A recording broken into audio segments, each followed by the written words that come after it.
여러분 안녕하십니까? 어느덧 이번 학기의 마지막 강의 시간이 되었네요. 이번 시간에는 제14강 사회복지조직의 성과관리에 대해서 살펴보도록 하겠습니다.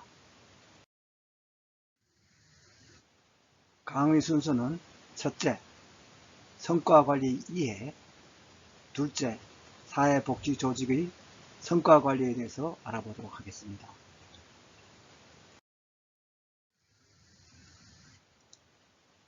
먼저 성과관리 이해입니다. 첫 번째로 성과관리 개념에 대해서 살펴보도록 하겠습니다. 우선 성과, 퍼포먼스란 조직의 장기 목표 달성을 위해 노력한 과정의 결과물이라 할 수 있을 것입니다. 조직에서 성과관리에 대한 중요성이 매우 크게 대두되고 있습니다.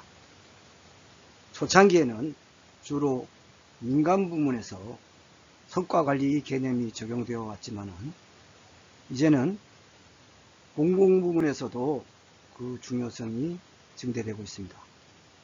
우리나라도 정부 업무 등의 평가에 관한 기본법에 의해 가지고 정부 업무의 추진 내용이나 집행 성과에 대한 점검 분석 및 평가가 시행되면서 성과관리 제도가 체계적으로 구축 운영되고 있습니다.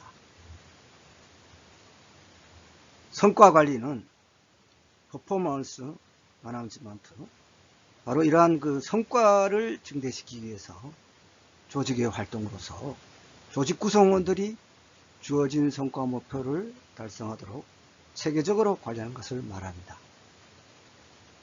성과를 관리하기 위해 조직은 목표를 먼저 정해야 되겠죠. 그래서 그 목표 달성을 위한 계획을 수립하고 또 한정된 자원을 효율적으로 활용해서 업무를 수행해야 되겠죠.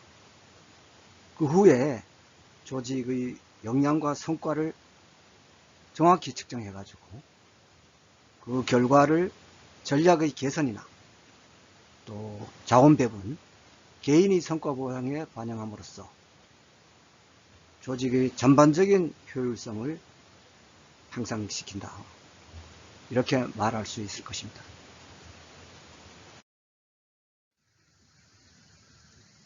두 번째로 성과관리의 목적입니다. 성과관리의 목적은 크게 세 가지로 나누어 살펴볼 수 있는데요. 첫째, 전략적 목적입니다. Strategic Purpose라고, 효과적인 성과관리를 통해 조직이 사업 목표를 달성하도록 도움을 주는 것입니다. 그 다음에 관리적 목적이 있습니다. Administrative Purpose, 조직이 급여, 복리후생 등에 관한 의사결정에 필요한 자료를 제공하고 인력의 유지, 고용과 해고 등에 관한 의사결정을 지원한다. 다음, 개발적 목적입니다. Development Purpose라고, 성과 부진 요인을 분석을 통해 가지고 성과를 개선하도록 도움을 주고 또 문제의 원인을 파악, 개선을 위한 단계를 모색하도록 한다. 다음은 세 번째로 성과관리 구조입니다. 성과관리의 구조, 절차, 이런 상당히 중요하기 때문에 여러분들께서 확실하게 이해해 주시기 바랍니다. 먼저 전략 목표입니다.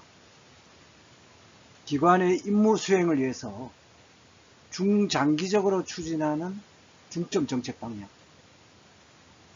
이것은 측정하기가 어려우나 그 세부 성과 목표를 개발하는 지침이 됩니다.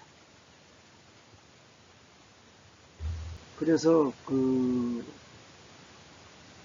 이러한 전략 목표 설정은 상당히 중요한데요. 전략 계획 수립을 위한 환경 분석을 통해서 나타난 결과를 종합적으로 검토해서 전략 목표를 설정하는데, 조직의 구체적인 상위 전략 목표를 제시해서 이를 토대로 하위 목표에 대한 그 추진 계획인 성과 관리 이제 시행 계획으로 연계할 수 있도록 해야 되는데, 그 전략 목표란 조직이 장래에 도달하고자 하는 개괄적인 설명이라 할 수 있겠습니다. 그러니까 이제 중장기적으로 추진하는 정책 방향이 되는 것이죠. 장래에 도달하고자 하는 개괄적인 설명이다. 그래서 조직의 상위 계획인 전략 목표의 적정화가 필수적이 됩니다. 그래서 전략 목표가 너무 많을 경우에는 자원 조달에 문제가 있고, 너무 적으면 지역사회의 수요를 충족하지 못하는 문제가 발생합니다. 또한 너무 쉽게 달성할 수 있는 전략 목표는 구성원들이 최선을 다하지 않고도 달성할 수 있습니다. 또 너무 과중한 전략 목표 같은 경우는 그 구성원들에게 좌절감을 안길 수가 있습니다.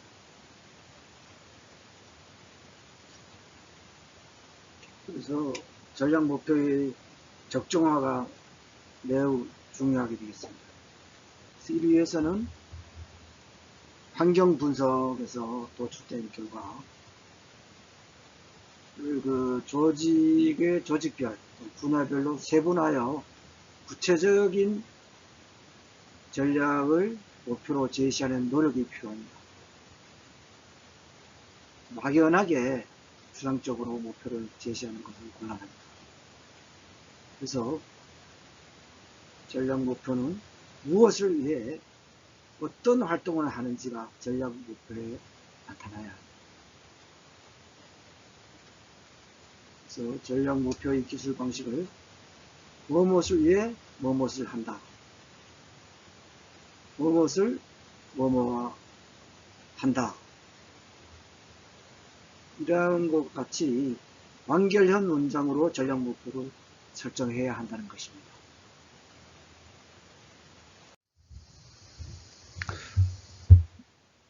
다음은 성과 목표입니다. 성과 목표는 전략 목표의 하위 개념입니다. 주요 사업을 통해서 달성하려는 목표, 또 측정 가능한 목표, 실제 성취도 등과 비교될 수 있으며 성과 지표, 표적 집단, 수행 기간 등으로 구체화됩니다. 여기서 좀 더 세부적으로 알아보겠습니다. 목표 설정 시 스마트 원칙인데요. 이 스마트 원칙이라는 것은 목표는 구체적이어야 한다. 이제 스페시픽 해가지고 그 S를 닫고, 그 다음에 측정할 수 있어야 됩니다. measurable. 그래서 M을 닫고, 그 다음에 성취가 가능해야 합니다. 그래서 achievable. 그래서 이제 A를 닫고, 그 다음에 결과 지향적으로 해가지고 result oriented 해가지고 결과 지향적이다. 그 다음에 기간을 정해야 됩니다. 그래서 기간은 time bounded 해가지고 기간을 정해서 해서 그 구체적인 거 S, 그 다음에 측정할 수 있는 거 M, 성취 가능한 거 A, 결과 지향적으로 해서 R, 기간을 정하는 것을 T 해가지고 스마트 원칙이라고 그렇게 명명해 놨습니다. 이렇게 설정하는 것이 성과 목표를 보다 분명하게 설명하고 성과를 관리하는 데 도움이 되기 때문입니다. 그래서 목표는 이 스마트 원칙에 의해서 설정한다. 그래서 성과 관리의 구조는 어떤 사명, 목적, 또 선언문이 있고, 그 다음에 전략 목표는 설명했고, 그 밑에 하위 개념으로 성과 목표가 있다. 그렇게 이해하시면 되겠습니다. 그럼 다음 넘어가겠습니다. 다음은 성과 지표입니다. 성과 지표는 성과 목표를 어느 정도 달성했는지 평가하기 위한 지표고, 목표와 논리적 연관성이 명확해야 하며 신뢰성, 비교 가능성, 검증 가능성 등이 확보되어야 합니다. 성과 관리에 있어서는 성과 지표의 중요성이 강조되고 있습니다. 이는 그 변화를 나타내는 성과 지표에 초점을 맞출 경우에는 사업 추진 주체에는 사업 과정의 목적을 더 분명하게 인식할 수 있습니다. 즉, 변화를 만들어내기 위해서 무엇을 해야 한다. 이렇게 되고, 또 사업을 통해 수혜자에게 돌아갈 혜택, 무엇을 만들어내야 한다. 이런 그 혜택에 더 관심을 집중할 수 있기 때문입니다. 그래서 성과 지표는 성과를 무엇으로 보는가에 따라서 투입 지표, 과정 지표, 산출 지표, 성과 지표로 구분할 수 있는데요. 투입 지표는 계획된 재원, 인력이 계획대로 집행되었는가. 보통 계획에 이제 재정하고 인력이 투입이 되겠죠. 그 다음에 과정 지표가 있는데, 과정 지표는 각 사업 단계의 목표가 발생되었다. 그 사업 단계별로 목표가 달성되었는가가 과정 지표입니다. 다음 산출 지표는 목표한 최종 산출물을 얻었는가, 당초 목표한 것이 달성되었는가 이거죠. 다음 성과 지표는 해당 사업이 최종 산출물을 통해서 궁극적으로 달성하고자 목표한 변화를 이루어내는가 것입니다.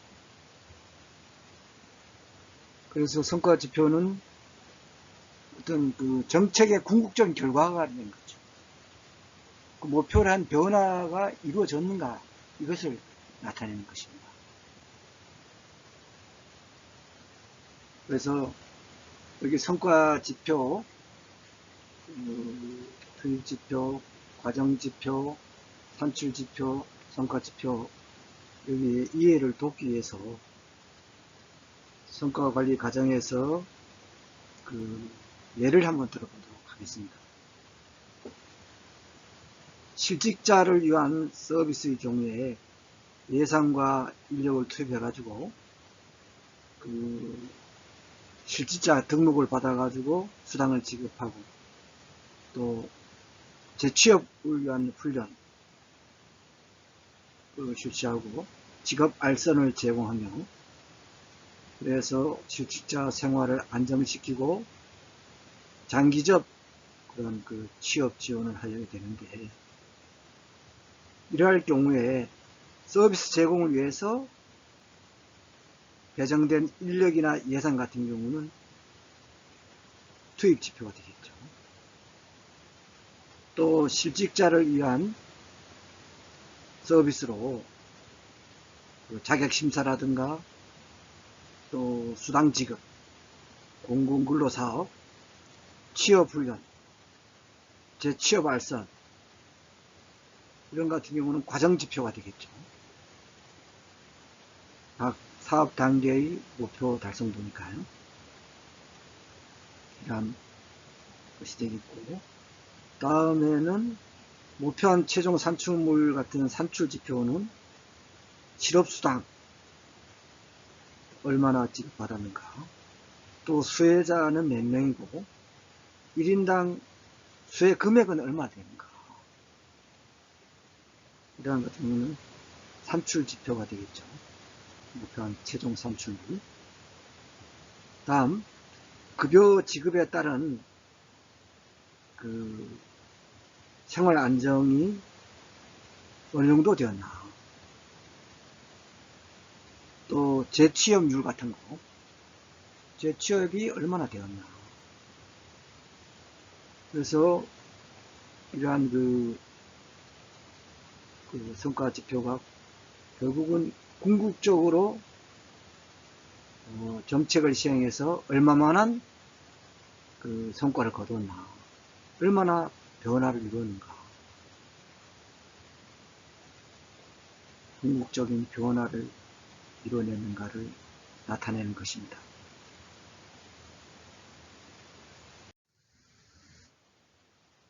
다음은 성과 관리의 절차입니다.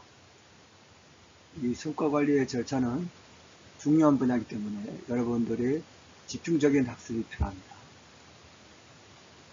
그래서 성과 목표, 성과 지표의 개발이 있고, 첫째, 사명 및 목적 선언문이 제일 위에 위치하죠. 그 다음에 전략 목표입니다. 전략 목표라는 것은 어떤 그 기관의 임무 수행을 위해서 중장기적으로 추진하는 중점 정책 방향이죠. 다음 이제 그 전략 목표 하위 개념으로 성과 목표가 있습니다. 그래서 주요 사업을 통해 달성하려는 목표가 되겠죠. 추진 가능한 목표. 다음은 성과 지표가 있습니다. 성과 지표는 성과 목표의 달성 정도를 평가하기 위한 지표이다. 여기에는 투입 지표, 과정 지표, 산출 지표, 성과 지표가 있다. 그래서 도식화가 되어 있는데, 성과 관리 규조 부분은 사명, 목적 및 선언문이 제일 위치하고, 다음 전략 목표가 이제 나누어지겠죠. 그 밑에는 하위 개념은 성과 목표가 있고, 성과 목표를 달성하기 위한 지표로 성과 지표가 있겠습니다. 잘 보시고요. 그 다음에 그 1993년도 미국에서 정부 성과 및 결과법을 제정하면서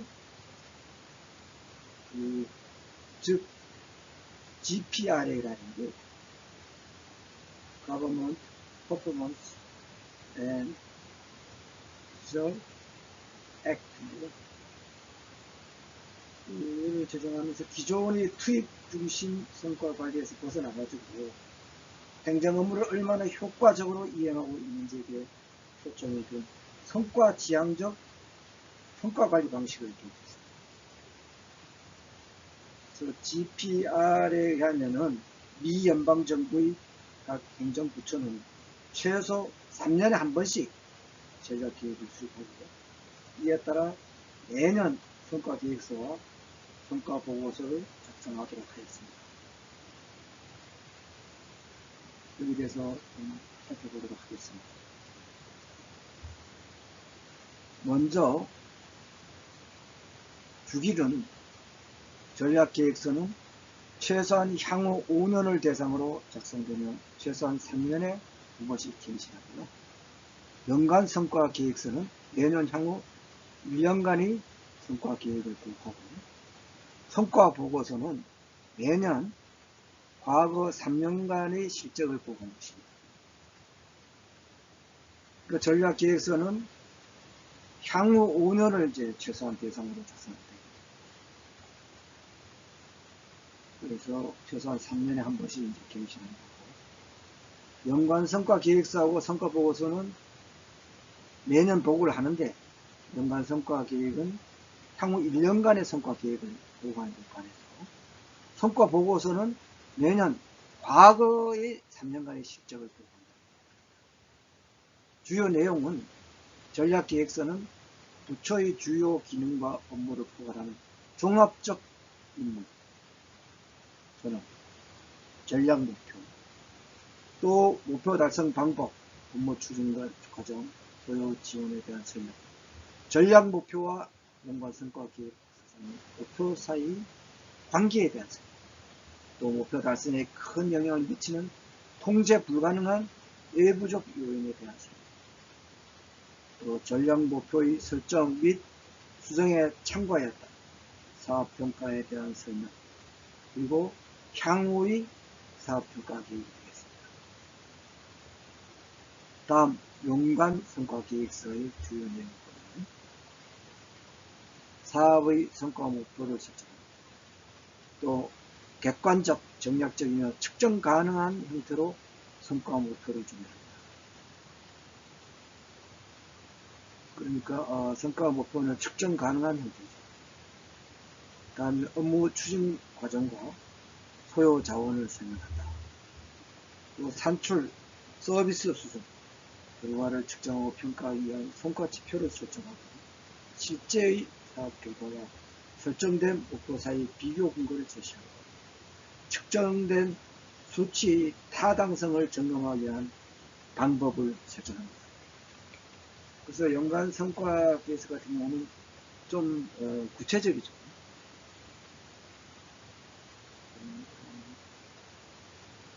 그 성과 목표 같은 경우도 측정 가능한 그런 목표죠. 실제 성취도 등과 비교할 수 있고 좀 구체화되죠.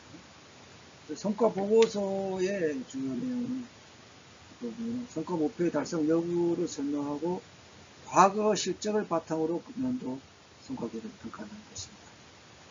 그래서 목표를 달성하지 못할 경우 그 이유, 또 향후의 목표 달성 계획을 설명하고 목표 달성이 비현실적이거나 불가능한 경우 그 이유와 정책 대안을 설명해야 되고 또 자율권 확대 조치 활용 현황을 설명하고 그 효과성에 대해서 평가합니다. 또 당해 연도에 실시된 사업 평가의 결과를 요약 설명한다는 것입니다. 이러한 주요 내용을 담고 있다는 것을 참고해 주시기 바랍니다.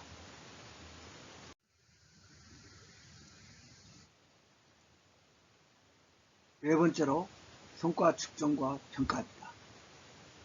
단계별 성과 지표를 통해 성과에 대한 계량적 평가를 보다 수월하게 실시할 수 있습니다. 그래서 효율성과 효과성이 있는데 효율성은 최소의 자원을 투입해서 최대의 효과를 내는 것을 말합니다. 투입 자원 대비 산출 효과를 비교해 측정할 수 있고요. 효과성은 목표의 달성 정도를 말합니다. 조직이 목표로 하는 변화를 달성했는지 확인함으로써 측정할 수 있습니다.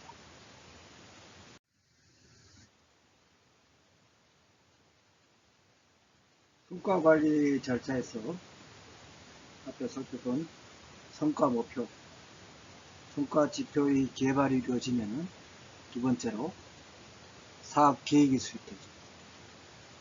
즉 성과 계획서가 작성되고 세 번째로 예산 기금 사업을 집행하게 되겠죠. 네 번째로 이러한 그 성과에 대해서 측정을 하고 평가가 이루어지게 되겠죠. 다섯 번째로 차기 사업 및 보상 체계에 반영합니다. 그리고 공공부문뿐만 아니라 비영리 민간 부문에 대해서도 관심이 이제 증대되고 있습니다. 성과 측정 및 평가가. 사회복지 조직에서의 성과 관리의 중요성을 보면은 사업의 계획과 추진에 있어서 수혜자가 받는 혜택 혹은 이제 변화에 보다 중점을 두고 목적 의식을 가지고 사업을 관리하는 것이죠. 그래서 성과 측정이라는 것은 조직 프로그램의 결과를 지속적으로 모니터링하기 위한 것입니다. 그래서 합의된 목적과 목표의 진행 정도를 측정하는 것이죠. 그래서 성과 측정과 평가는 차이가 있는데요. 그 성과 측정은 그 수행의 과정이나 결과에 대한 측정이고 이를 활용해서 가치를 판단하는 평가와는 다릅니다. 그런 차이가 있다는 것이죠. 그래서 성과 측정은 어떤 그러한 수행의 어떤 그 진행 과정, 그 다음에 다 종료되고 난 다음에 그 최종 결과에 대한 측정을 해서 그 효과성 이런 거 보는 것이죠. 효율성. 그렇지만 평가는 이런 측정 결과를 그 활용해 가지고 이게 이제 가치를 판단하는 것이죠. 그런 그 평가와는 이 측정과는 다르다라 그런 뜻입니다.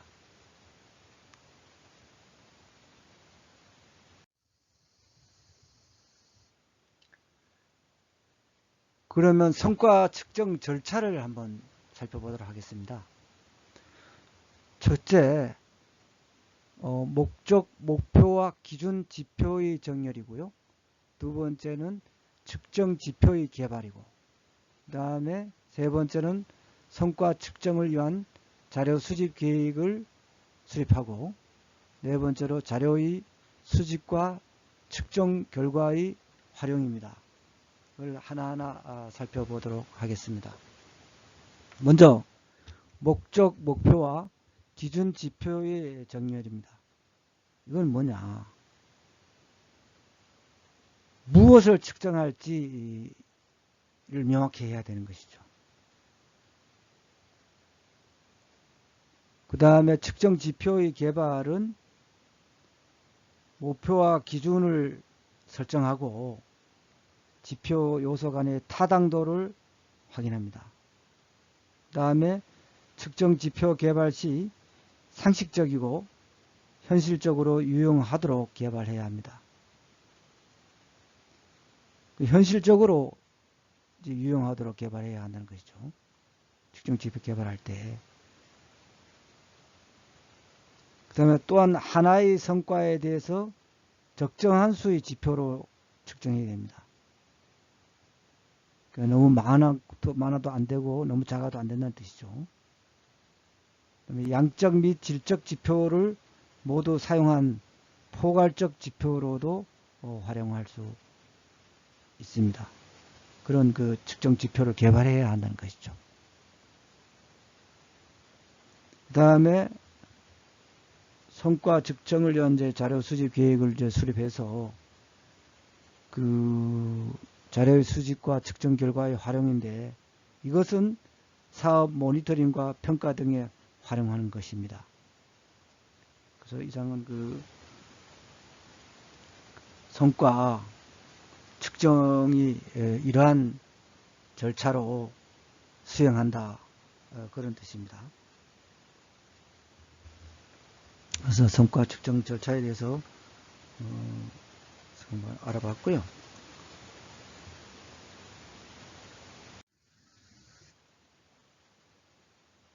다음 그림은 목적, 그 다음에 목표, 측정 기준과 지표와의 관계를 도식화해 놓은 것입니다. 목적이 있고 다음 목적을 구체화시킨 게 목표죠. 그 목표는 여러 개가 되겠죠. 그 다음에 목표에서 다시 측정 기준이 있겠죠. 측정을 할 수 있는 기준을 정하고 그 다음에 그 지표가 있겠고 도식화해 놓은 겁니다. 참고해 주시기 바랍니다. 다음 평가에 대해서 알아보도록 하겠습니다. 평가는 조직 또는 프로그램이 의도한 목적을 적절히 달성하였는가에 대한 가치 판단입니다. 그래서 프로그램 수행을 파악하는 관리 활동으로서 성과 관리 측면에서 매우 중요합니다. 그래서 사회복지 조직에서의 평가는 이제 프로그램 평가가 있고 또 기관 평가가 있습니다. 그러면 여기서 평가 유형이 이제 쭉 나오는데요. 그 프로그램 평가는 그 뭐냐? 그 전문 상담자 혹은 이제 상담기관에서 직접 만들었거나 또 전문가도 뭐 만들었거나 기존 실행되었던 그런 프로그램의 효과나 질, 영향 등을 이제 종합적으로 판단하는 그런 평가인데요. 프로그램 평가는 프로그램의 결정자, 또 수혜자, 투자자, 관리자가 프로그램이 효과가 있는지, 또 어느 정도 효과가 있는지, 어떤 조건에서 효과적인지, 또 재정적 혹은 사회적 비용이 얼마나 드는지, 의도한 혹은 의도하지 않은 결과가 무엇인지 알아보기 위한 과정입니다. 그래서 기본적인 그 단계를 살펴보면은, 첫째, 평가를 위한 이제 범위를 설정하고, 두 번째는 평가 방법을 결정합니다. 세 번째는 자료 수집 및 분석이 이루어지고, 네 번째는 결과 보고를 하는 것이죠. 그래서 프로그램 평가자는 먼저 평가 과정의 목적 결정, 많은 프로그램이 외부에서 재정적 그런 지원을 받고 있기 때문에, 우리 사회복지 조직 같은 경우는 특히 그렇지 않습니까? 재정적 지원을 외부에서 많이 받고 있잖아요. 그래서 실제적인 성공을 측정하는 것도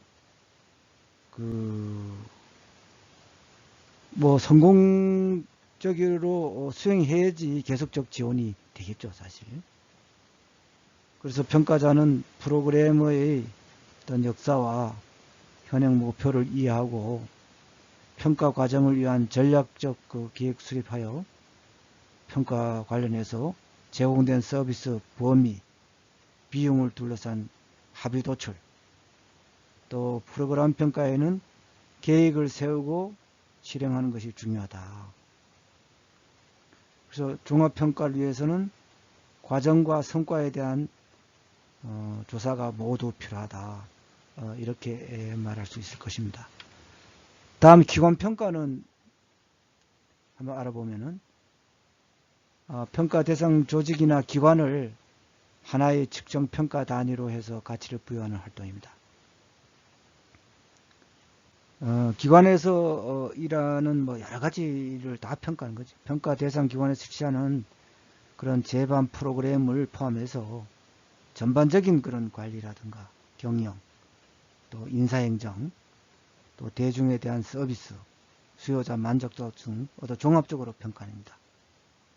그래서 기관 평가 방법은 우선 그 자체 연구 보고서를 소속 기관의 구성원이 이제 작성 제출하고 서면 평가, 또 현지 방문 평가를 객관적 시각에서 제3자인 동료들이 평가하는 그 절차로 이루어집니다. 그래서 자체 연구 보고서는 여러분들이 학습했듯이 스와트 분석 등이 철저히 이루어져야 합니다. 그런 기관의 어떤 강점, 또 약점이라든가 외부의 어떤 기회, 또 위협, 이런 분석이지 않습니까? 이게 이제 철저히 이루어져야 되고, 진솔하게 스스로 진단하려는 자세와 노력이 필요합니다. 이게 진솔해야 됩니다. 이거 과장하거나 축소하거나 은폐해서도 안 되겠죠. 그래서 자체 보고서가 그래서 중요합니다, 사실은. 진솔하고 어떤 스스로 어떤 진단하는 그런 솔직한 자세, 이런 게 필요한 것입니다.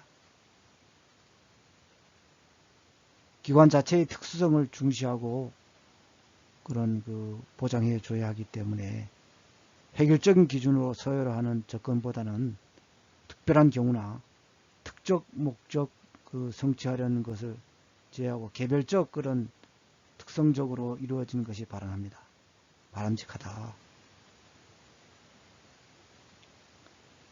그래서 기관 평가는 기관에서 이루어지는 요소와 부분들의 기능을 철저히 분석하고 평가하기도 하지만은 사회와 환경적 맥락 등의 차원에서 기관 전체 시스템과 또 역동성, 그런 문화 등을 동시에 평가하는 접근을 취해야 할 것입니다.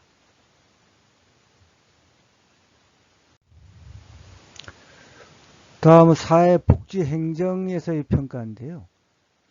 그 관리 수단으로 인식합니다. 그리고 서비스의 적절성, 또 서비스의 효과성, 또 효율성, 제공 대상들에 대한 초점, 그 프로그램의 지속 여부, 또 지역사회의 어떤 신뢰, 지역사회 이런 신뢰 이런 게 상당히 중요하죠. 그래서 사회복지 조직 같은 경우는 외부에서 어떤 지원이 많이 필요하기 때문에 신뢰성이 높아야 되겠다, 그죠? 또 자원의 확보 등과 관련해서 매우 중요하다 생각합니다.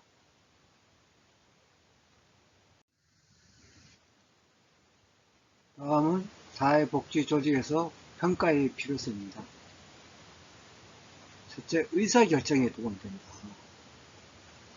평가는 프로그램이 의도한 목적으로 실현하는지를 알기 위한 것으로, 평가의 결과는 다양한 입장에서 달리 사용할 수 있는데요. 자원의 할당을 결정하는 기획의 입장에서는 평가의 결과는 특정 프로그램에 대한 지원을 계속할 것인지, 혹은 중단할 것인지, 확대할 것인지, 혹은 축소할 것인지 등에 관한 의사결정의 합리성을 높이는 데 사용합니다. 다음, 사회복지 실천에 관한 지식 기반이 확충된다. 사회복지 실천에 관해서 제반 지식 기반을 넓힐 수가 있죠. 서비스 기관이나 업무자의 입장에서 평가 결과는 자신의 업무 수행에 대한 피드백을 활용해서 프로그램을 개선한다든가, 또 서비스 전달 체계와 조직 구조의 변화와 필요성과 방향을 파악하는 데 도움이 됩니다. 또 사회적 책무 이행에 대한 증거가 되고요. 또 클라이언트 입장에서도 특정한 프로그램이나 기관이 자신의 욕구에 적합하게 활동하고 있는지 등을 평가하는 데 활용합니다. 다음, 평가의 유형을 살펴보도록 하겠습니다. 우선 내부 평가와 외부 평가가 있는데요. 내부 평가는 프로그램 담당하지 않는 기관 내부자가 평가하는 것입니다. 그 다음에 외부 평가는 조직의 제3자가 평가하는 것이죠. 이제 공정성은 확보하기 되겠죠. 그 다음에 프로그램 평가가 기관 평가가 있는데, 프로그램 평가는 프로그램 효과나 질을 종합적으로 판단해서 평가하는 것이죠. 재정적, 사회적 비용은 얼마나 드는지, 어떤 조건에서 효과적인지, 이런 것을 평가하는 것이죠. 다음, 기관 평가는 평가 대상 조직이나 기관을 하나의 측정 단위로 해서 평가하는 것입니다. 그래서 가치를 부여하는 활동이죠. 기관에서 일어나는 모든 것을 종합해서 평가하는 것입니다. 다음, 형성평가와 총괄평가가 있는데, 형성평가는 프로그램 운영 도중에 이루어지는 평가, 과정평가죠. 프로그램 형성에 초점을 둔 평가로 서비스 전달 체계의 향상 및 서비스의 효율성 증진을 도모합니다. 그래서 프로그램을 개발하기 위한 목적으로 쉽지 않은데, 프로그램을 개발하는 과정이나 진행 과정 중에도 수행할 수 있는데, 평가는 프로그램의 개선과 관련한 정보를 수집하고 평가하는 활동을 주로 하게 됩니다. 그 프로그램이 집행 과정에 있으며 여전히 유동적일 때 프로그램을 개선하기 위하여 수행하는 평가가 되겠습니다. 다음, 총괄평가입니다. 이것은 프로그램이 종료된 후에 실시하는 평가이죠. 종결평가라고 하는데, 프로그램을 지속할 것인가, 중단할 것인가, 확대 등에 관한 총괄적인 의사결정을 할 때, 효율성, 효과성을 판단하기 위한 평가가 되겠습니다. 그래서 프로그램의 결과에 해당하는 성과의 발생 여부와 그 성과에 수반된 비용 문제에 관심을 갖는데, 프로그램의 목적과 목표가 얼마나 효과적, 효율적으로 달성되었는지 알고자 하는 것입니다. 그래서 앞에서 설명한 과정지향적인 형성평가와는 달리 총괄평가는 목표지향적 그러한 평가라고 할 수 있겠습니다. 그래서 여기에는 효율성 평가와 효과성 평가, 공평성 평가가 대표적이 되겠습니다.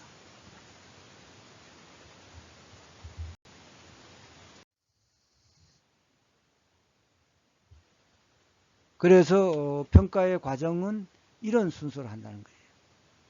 평가 대상 프로그램 사업을 확인하고 평가 기준의 선택을 하고, 다음엔 평가 설계를 해서 자료를 수집하고, 또 자료의 분석 및 결과를 제시하는 것입니다.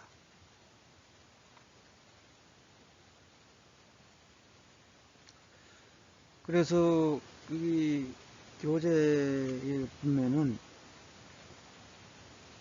그 목적, 목표 측정 기준과 지표와의 관계, 사회복지 프로그램의 목적과 목표, 지표 및 평가에 대한 예시가 있습니다. 대구 노인 종합복지관 협회에서 어떤 프로젝트인가 하면은 자발적 역동 강화와 지지를 통한 베이비 부모의 인생, 후기 인생 자아 실험 프로젝트입니다. 그래서 세컨드 스타 스쿨이라고 했는데, 이게 아주 잘 나와 있어요. 보면은 첫째 이제 프로그램의 목적과 목표를 정해야 된다 했잖아요. 그 목적은 성공적인 목표 달성 유도하는 거죠. 그래서 교육 문화 지원이고, 그 다음 산출 목표가 나옵니다. 산출 목표는 이제 구체적으로 나오는 거죠. 그죠? 그래서 여가 생활 지원이 뭐 176회다 했는데, 여기에는 세부적으로 남성 요리 교실, 뭐 쿠킹 파파 해가지고 25회, 또 내 손으로 집 짓기 드림하우스 해가지고 26회, 또 귀농 귀촌 정착 지원을 위한 귀농학교 38회, 또 6줄이 재능봉사 해가지고 세시봉회가 36회, 이런 식으로 구체적으로 이렇게 수치화되어 있다. 이 산출 목표가. 그런 반면 성과 목표는 어떻게 되느냐. 산출 목표 다음 성과 목표는 이 여가 생활 만족도가 10% 향상됐다. 이렇게 이제 나타난 거죠, 결과로. 그래서 프로그램 밑에 수행 내용은, 활동은 뭐 쿠킹 파파 해가지고 베이비 부모 남성을 위한 그 한식, 중식, 양식 요리 교육하는 거, 뭐 사업 실적은 478명 25 해가지고 구체적으로 되어 있고, 투입 인력은 사회복지사 뭐 몇 명, 강사 몇 명 이렇게 되어 있는 거예요. 뭐 요즘만 요즘은 뭐 귀농학교 같은 경우 농촌 인구가 감소하는 이런데 도시에서 이제 다시 귀농해가지고 하는 경우가 있죠. 성공적인 귀농 귀촌을 위한 어떤 이론 및 실습 교육도 하고 현장 학습을 하는데 총 몇 회 몇 명 한다 이렇게 그런 식으로 활동 프로그램 수행상을 적어주고 그 다음에 프로그램 이제 전체 평가를 한 거예요. 마지막에 그래서 성과 지표는 여가 생활 만족도인데 사전 4월에 평가하고 평가 결과는 여가 만족도 중에서 성취감 만족도가 보면은 사전에는 성취감 만족도가 56%에 대한 것이 이 프로그램을 수행한 이후에 사후에는 73%로 성취감 만족도가 17% 증가되었다는 거예요. 또 여가 만족도 중에서 스트레스 해소 만족도는 사전에는 76%되는데 사후에는 82%로 스트레스 해소 만족도가 6% 증가했다. 이렇게 이제 살펴볼 수가 있습니다.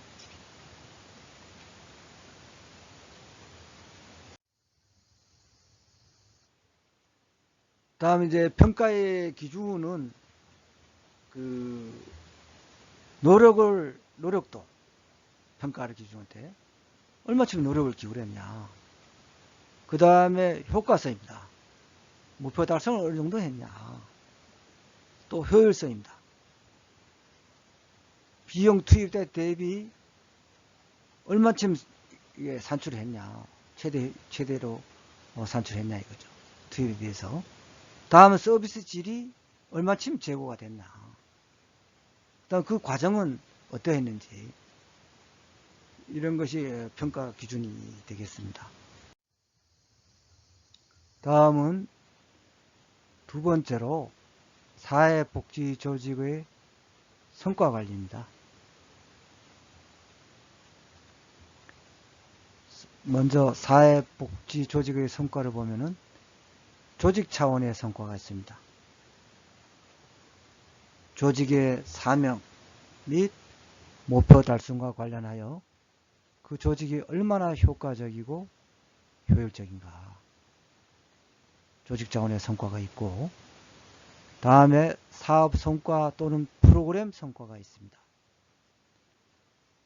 그 의도된 변화의 달성이 어느 정도냐. 이 클라이언트 표적 집단에 대해서. 그래서 사업 성과 또는 그 프로그램의 성과에 대해서 당초에 개입되기 전하고 그 다음에 이러한 그 의도된 그런 그 개입을 했을 때 변화가 얼마쯤 달성되는가 이걸 이제 보는 것이죠. 다음에 조직 성과와 사업 성과 간의 상호 영향을 살펴볼 필요가 있다. 그 연관성에 대해서 살펴볼 필요가 있다 이것입니다. 그래서 최근에 그 사회복지 조직에서도 성과관리 중요성이 지금 인식되고 있는데요. 그 사회복지 조직에서 사업의 기획과 추진에 있어 수혜자가 받는 혜택 혹은 이제 성과, 이제 얼마쯤 변화된 데에 대해서 그 성과보다 중점을 두고 목적의식을 갖고 사업을 관리하는 방식으로 추진합니다. 또 사회복지 조직의 성과는 이제 무엇을 성과로 보는가. 그래서 유형화할 수 있는데 한번 살펴보도록 하겠습니다.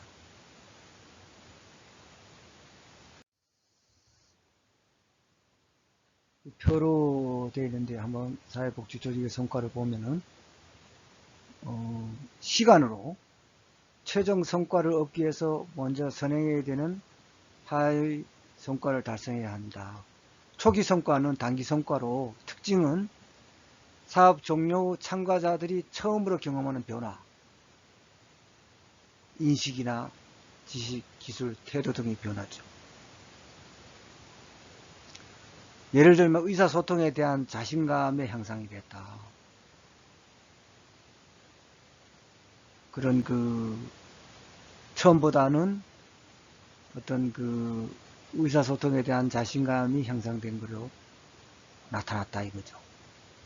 거기에는 그 변화에는 인식이나 또 지식이나 기술, 태도 등의 변화가 있다 이거죠.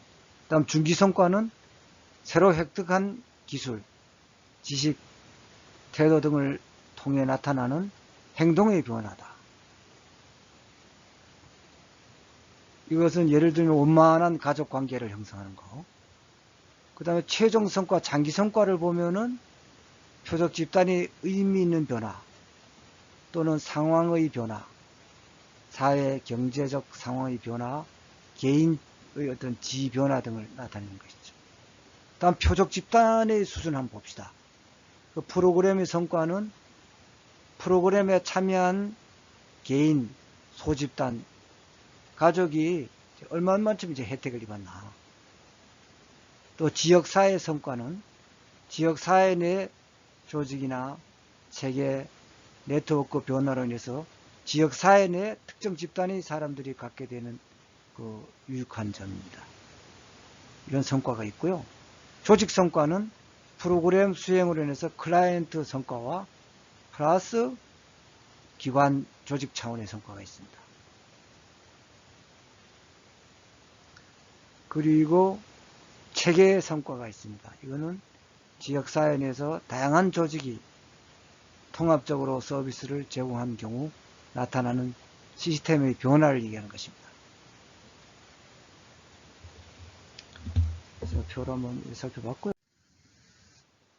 다음은 두 번째로 사회복지조직의 성과관리 기법입니다. 여기에는 목표관리법, 효율성평가, 총체적 품질관리가 있습니다.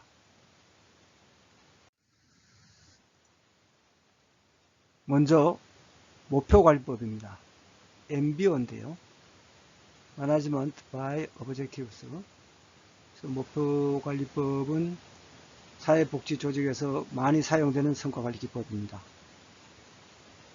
그래서 조직 단위와 구성원의 목표를 명확히 하고 그에 따라 업무를 수행하도록 한 뒤에 업적을 측정 평가함으로써 관리 효율을 기하려는 포괄적 성과관리칙입니다. 그래서 절차를 보면은 다음 연도 업무 계획 수립 단계에서 각 업무를 담당하는 직원하고 그 상급자는 그 직원이 달성할 실적을 정하고 이를 목표로 정해가지고 진술한다 이거죠. 그래서 직원은 그 1년 동안, 즉 직무 수행 기간 동안 이 목표를 달성하기 위해서 업무를 실행하고 또 직무 수행에 대한 평가 시 업무 수행 실적으로 목표 달성 정도를 평가한다 이거죠. 그래서 MBO 방식에서는 그 목표 설정을 보면은 앞에서 설명한 스마트 원칙에서와 같이 업무의 구체적인 결과로 나타날 수 있는 것이 바람직하며 또 목표 달성 정도를 측정할 수 있어야 하고 목표 달성을 위한 기간이 명시되어야 합니다. 또 직원에게 새로운 도전의 기회를 제공하면서 또 그 성취 가능성을 염두에 두고 설정되어야 한다는 것입니다. 예를 들어 지역자활센터 사회복지사의 목표는 서비스 이용자나 조직의 변화를 목표로 하여 1년 동안 서비스 대상 인원이 75%가 취업에 성공한다는 결과 목표로 설정할 수 있을 것입니다.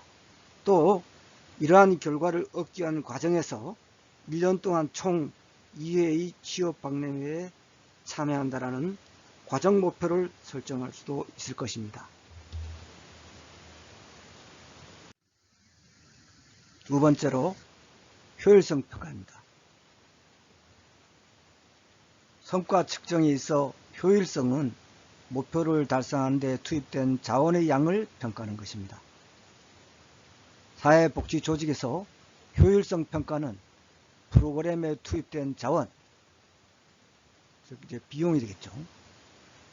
또 서비스 제공자가 수행한 활동의 양과 종류, 뭐 노력이 되겠죠. 어느 정도 목표를 달성했는가. 그러니까 비용이나 이런 자원과 또 서비스 제공자가 수행한 활동의 양, 종류, 그 노력이 그런 걸 투입해 가지고 어느 정도 목표를 달성하는가에 초점을 두는 것입니다. 효율성을 평가하여 만일 비용과 노력을 감소시키는 경우에도 동일한 목표 달성이 가능하다. 이럴 경우에는 비용과 노력이 적게 드는 프로그램을 선택하는 것이 보다 효율적이겠죠. 효율성 평가는 비용 효과 분석과 비용 편익 분석으로 실시할 수 있습니다. 먼저 비용 효과 분석이 뭐냐? 이것은 목표로 하는 효과를 달성하기 위해 투입된 비용을 고려한다는 것입니다. 예를 들어 고령자 취업 활성화를 위한 고용지원 프로그램을 실시하는 데 있어 A 프로그램은 고령자 1인을 취업시키는 데 드는 비용이 200만 원이다. B 프로그램 경우 고령자 1인을 취업시키는 데 드는 비용이 300만 원이었다면 A 프로그램이 B 프로그램보다 100만 원 적게 소요되기 때문에 비용 효과적이라고 할 수 있겠죠. 다시 장애 청소년 직업재활 프로그램에 대한 비용 효과 분석 예시를 한번 다시 들어보겠습니다. A 프로그램은 원래 취업률이 30%인 집단의 구성원 100명의 취업률을 50% 높이는 데 드는 비용이 8천만 원이라 한다면 취업자 수를 30명에서 50명으로 20명을 추가로 취업시키는 비용이 8천만 원이다. 이럴 경우에 1인당 취업 비용은 8천만 원에 나누기 20명 하면 400만 원 되겠습니다. 다음 B 프로그램의 경우 원래 취업률이 30%인 집단의 구성원 100명의 취업률을 60%를 높이는 데 드는 비용이 9천만 원이다. 이럴 경우에 취업자 수를 30명에서 60명으로 30명을 추가로 취업시키는 비용의 경우에는 9천만 원이 되겠죠. 이때 1인당 취업 비용은 9천만 원 나누기 30명인 경우에 300만 원이 되겠죠. 그래서 1인당 취업 비용이 300만 원인 B 프로그램이 1인당 취업 비용이 400만 원인 A 프로그램보다 비용이 효과적이라 할 수 있겠죠. 100만 원 적게 소요되니까. 다음 비용 편익 분석을 보겠습니다.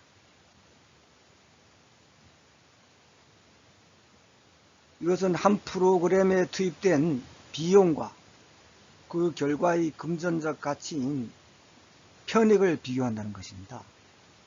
만약 어느 프로그램에 대한 비용 편익 분석을 실시한 경우가 총 비용보다 총 편익이 클 경우 이 프로그램은 효율적이라고 평가할 수 있겠습니다. 사회복지 분야 비용 편익 분석 예시를 살펴보겠습니다. 자활사업입니다.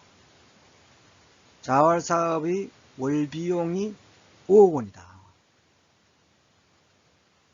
자활사업 참여자의 취업시 예상 월평균 소득이 100만 원이다. 자활사업 참여자의 월 사회복지 수급액이 80만 원인 경우 자활사업 참여자 500명 취업시 총 편익을 보면은 자활사업 참여자의 취업시 예상 월평균 소득 100만 원과 자활사업 참여자의 월 사회복지 수급액 80만 원을 합산한 데다가 자활사업 참여자 500명이기 때문에 500명을 곱하면은 9억 원이 되겠습니다. 편익이. 그래서 총 비용 5억 원보다 총 편익 9억 원이 편익이 4억 원이나 크기 때문에 이 사업은 효율적인 사업으로 평가할 수 있겠습니다. 사회복지 조직에서 효율성 평가는 비용을 위주로 고려하기 때문에 다소 부정적으로 이해되기도 합니다. 그러나 동일한 효과성을 지닌 다수의 프로그램이 있을 경우 효율성을 고려하여 비용과 노력이 적게 드는 프로그램을 선택해 진행하는 것이 외부 자원 및 인력에 대한 의존도가 높은 사회복지 조직에 보다 현실적인 대안이 될 수 있겠습니다. 다음은 세 번째로 총체적 품질 관리입니다. 토탈 퀄리티 매니지먼트입니다. 이것은 1980년대 초반 기업 조직에서 처음 제안한 것입니다. 그래서 기업의 경영에 있어 가지고 품질을 중심으로 하고 모든 구성원의 참여와 고객 만족을 통한 장기적 성공 지향을 기본으로 해서 그 조직의 구성원과 사회에 이익을 제공하는 것을 목적으로 시작되었습니다. 그런데 그 제조 분야에서 물론 시작했지만 최근 들어서 사회 서비스 분야에서도 많이 사용되고 있습니다.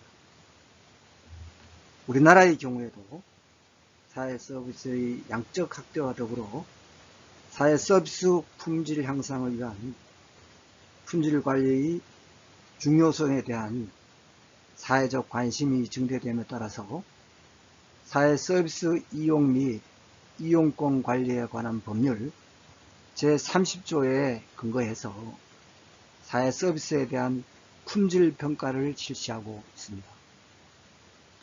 그래서 사회 서비스 이용 및 이용권 관리에 관한 그 법률에는 그런 그 사회 서비스의 이용 활성화하고 또 이용자의 그런 그 선택권을 또 보장하도록 해서 국민의 그 복지 증진에 이바지하는 것을 목적으로 그 제정된 법률이거든요. 그래서 여기에 법률 3조에 하면은 사회 서비스에 대해서 품질 평가를 실시하도록 규정해 놓고 있습니다. 그래서 그 품질 관리 기법 중에서도 우리나라에서는 총체적 품질 관리 기법에 대한 관심이 특히 많은데요. 그 총체적 품질 관리 기법은 조직 전반에 걸친 품질 위주의 관리 운영을 합니다. 품질 위주의 관리 운영이다. 이는 조직에 대한 그런 그 평가가 기존의 어떤 그 생산량의 달성이라든가 이러한 그 목표 달성 정도에 대한 관심에서 더 확대돼서 단순히 어떤 생산에 의한 목표 달성만 추구하는 것이 아니라 조직의 어떤 그 서비스의 질, 조직 전반의 그 품질 경영 수준에 대해서도 이루어짐을 의미하는 것입니다. 그래서 그 총체적 품질 관리에서 말하는 품질 이주의 경영은 조직이 단순히 품질 개선이나 또 일정 기준에 부합하는 품질의 서비스를 생산한다는 의미가 아니라 그 여기서 말하는 품질 관리는 단순한 생산 관리 차원이 아니라는 것이죠. 어떤 조직 그 전반에 자리 잡은 그러한 조직 문화, 그 다음에 그 조직의 운영 철학으로서 품질의 중요성을 강조하고 이를 조직 운영 전반에 반영하려는 노력이 뒤따라야 함을 전제로 하고 있습니다. 그러니까 단순한 그 어떤 생산 관리 차원이 아니라는 것이죠. 생산 목표 달성이라든가 이런 그런 단순한 차원이 아니라 어떤 그 초기에서부터 어떤 그 최종 순간까지 조직 구성원들이 어떤 그 좀 더 의견을 수렴하고 또 여러 가지 그 협업 체제를 갖춰 가지고 품질 관리에 지속적으로 최선을 다한다는 것입니다. 그리고 조직 문화도 그렇게 흘러간다는 것이죠. 그런 그 노력이 뒤따라야 되고요. 그래서 그 총체적 품질 관리는 그런 고객의 입장에서 바라본다는 것입니다. 그래서 그 사회복지 서비스가 어떤 고객의 입장에서 볼 때 어느 정도로 품질 관리가 이루어지는가,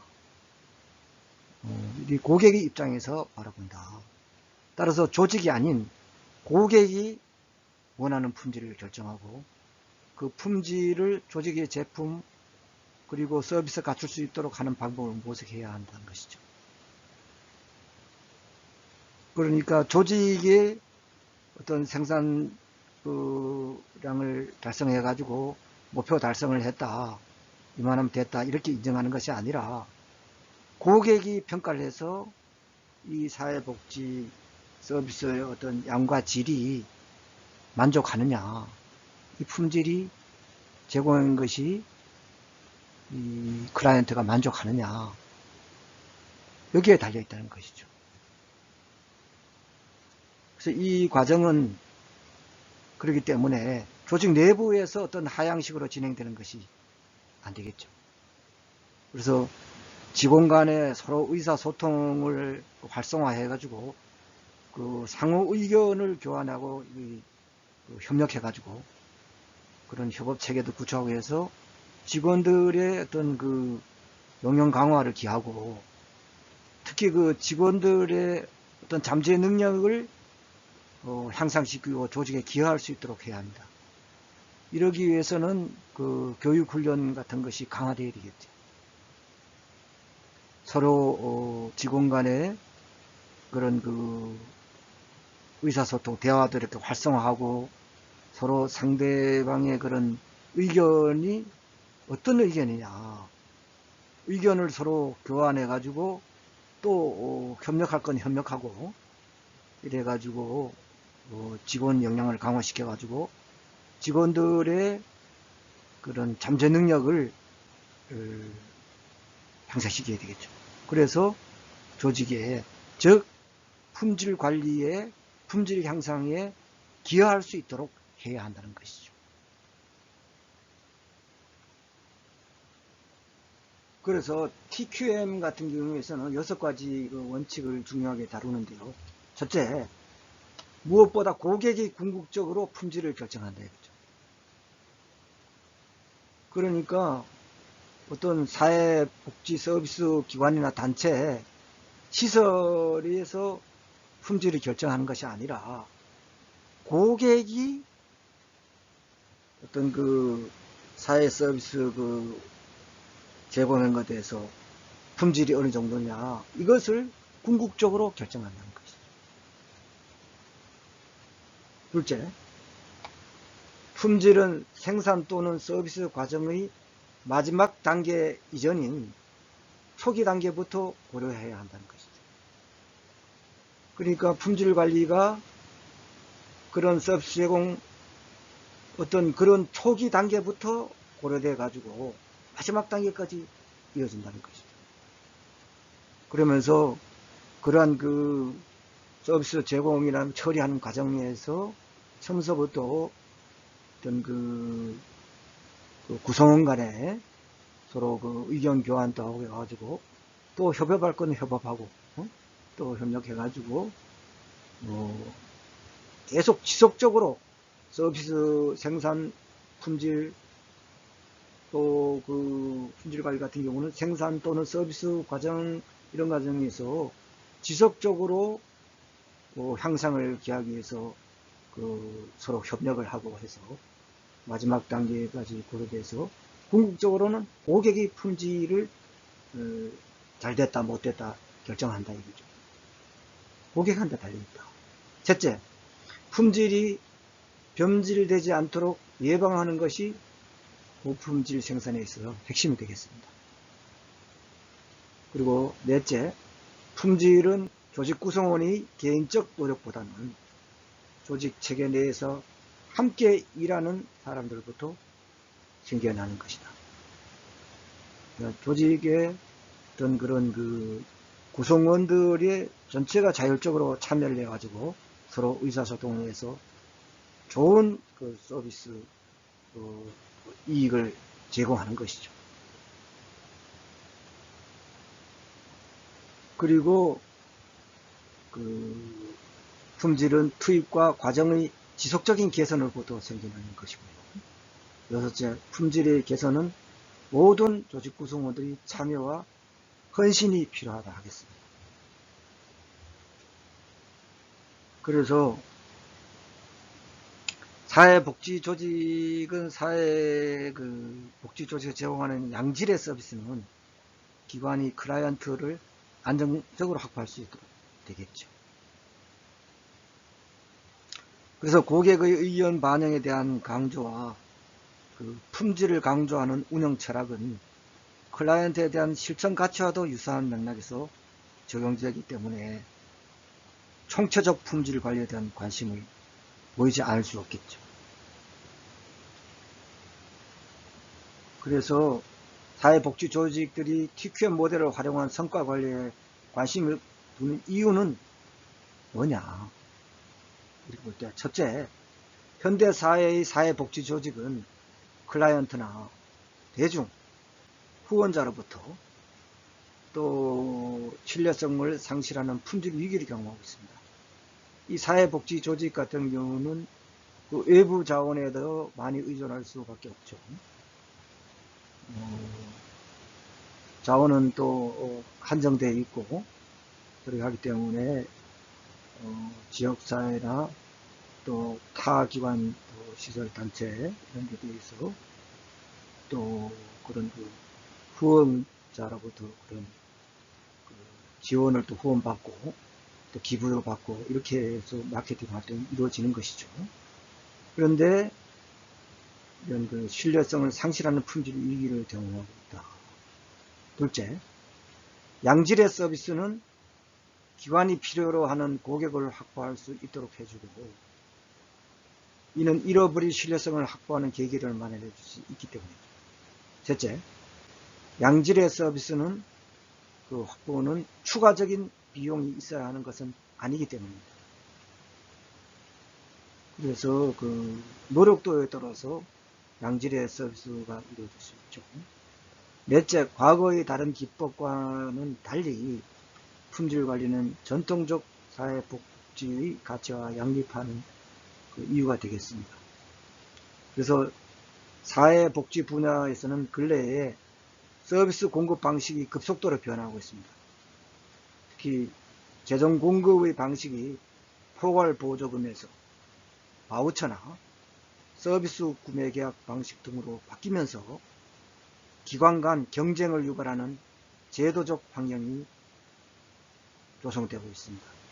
이는 비용 효과적으로 사회복지 서비스 품질 경쟁을 유도하겠다는 취지로 사회복지 조직들은 TQM과 같은 성과관리 기법에 관심이 쏠릴 수밖에 없는 것이죠.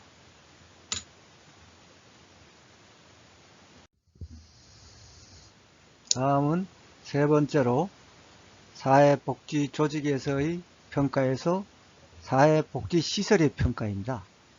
도입 배경은 1998년도에 사회복지사업법의 개정을 통해 모든 사회복지시설은 3년마다 최소 1회 이상 평가를 받도록 법제화하였습니다. 사업 근거는 사회복지사업법 제43조 2 및 동법 시행규칙 제27조 2의 규정에 의합니다. 다음은 평가 목적입니다. 첫째, 사회복지시설의 투명성과 서비스의 질 향상을 통한 사회복지시설 이용자와 국민의 복지 수준 향상에 기여한다. 두 번째로, 사회복지시설 평가 결과를 반영한 예산 집행의 효율성 및 합리성을 유도한다. 셋째, 사회복지시설 운영의 선진화를 지원한다. 넷째, 사회복지시설의 평가 지표 추가 개발 및 세부 유형별 평가 지표의 보완을 통하여 평가의 타당도와 신뢰도를 향상시킨다. 사회복지시설 평가 대상 시설 유형에 대해서 살펴보도록 하겠습니다.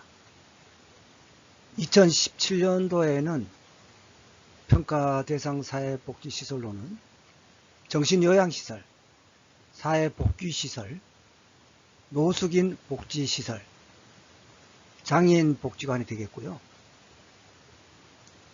2018년도에는 노인복지관, 양로시설, 사회복지관, 한부모 가족복지시설이 평가 대상 사회복지시설이 되었습니다. 2019년도에는 아동복지시설, 장애인 거주시설, 장애인 단기 거주시설, 장애인 공동생활가정, 장애인 직업재활시설이 평가 대상 사회복지시설에 포함되었습니다. 수행기관은 모두 사회보장정보원입니다. 다음은 사회복지시설 평가 절차를 살펴보겠습니다. 먼저 자체평가입니다. 평가 대상 시설에서 사회복지시설 정보 시스템을 통해서 해당 시설이 자체평가서를 입력합니다. 그리고 현장평가가 이루어지겠죠. 현장평가 7일 전 현장평가위원이 해당 시설로 현장평가 일정을 통보해서 해당 시설을 방문하여 현장평가를 실시합니다. 다음 이의신청 확인 1차 결과 분석입니다. 이거는 사회보장정보원에서 하는데요. 현장평가 이의신청 접수 및 확인입니다. 평가팀별, 지역별 평가 결과 편차 등을 분석하는데요. 그 다음 확인평가 및 결과 확정입니다. 이것도 사회보장정보원에서 하는데요. 확인평가 대상을 선정하고 해당 시설 확인평가를 실시합니다. 그리고 끝으로 평가가 종료되는데요. 이것도 사회보장정보원에서 하는데 확인평가 결과 취합 및 평가 결과를 확정한다. 그래서 최종 평가 결과 보고서를 작성합니다.